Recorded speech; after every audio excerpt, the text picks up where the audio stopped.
नमस्कार, मी प्रियांका पाटील। आपण पाहत आहात राष्ट्रीय लोकराज्य न्यूज, निर्भीड बातम्यांचे व्यासपीठ। आज आपण दिवसभरामध्ये घडणाऱ्या घडामोडींवर नजर टाकूया।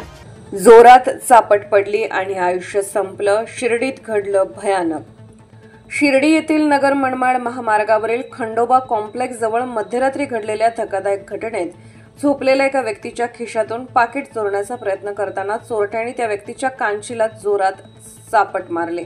त्या मारामुळे तो पेवर ब्लॉकवर पडून जखमी झाला आणि काही क्षणातच जागीच मृत्युमुखी पडला। या घटनेनंतर अवघ्या काही तासात पोलिसांनी 3 आरोपींना अटक केली आहे।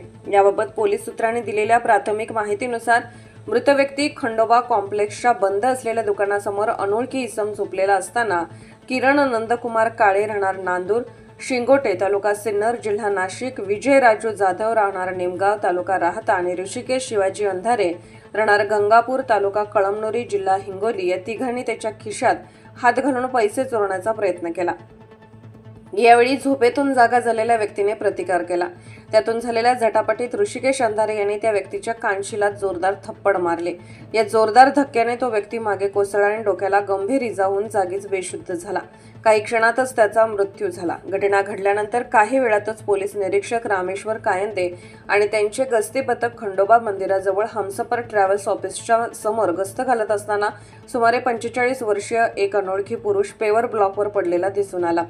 पाहणी केली असता तो बेशुद्ध अवस्थेत असल्याचे लक्षात आले आणि त्याच्या डोक्याच्या मागील बाजूस गंभीर जखमी झाला होता। त्याला तात्काळ साईबाबा संस्थानच्या रुग्णालयात दाखल करण्यात आले, मात्र डॉक्टरांनी त्याला मृत घोषित केले। मृतदेह साईबाबा संस्थानच्या सभागृहात ठेवण्यात आला। घटनास्थळावरील सीसीटीव्ही फुटेज तपासले असता आरोपी झोपलेल्या व्यक्तीच्या खिशातून पाकिट काढताना दिसून आले।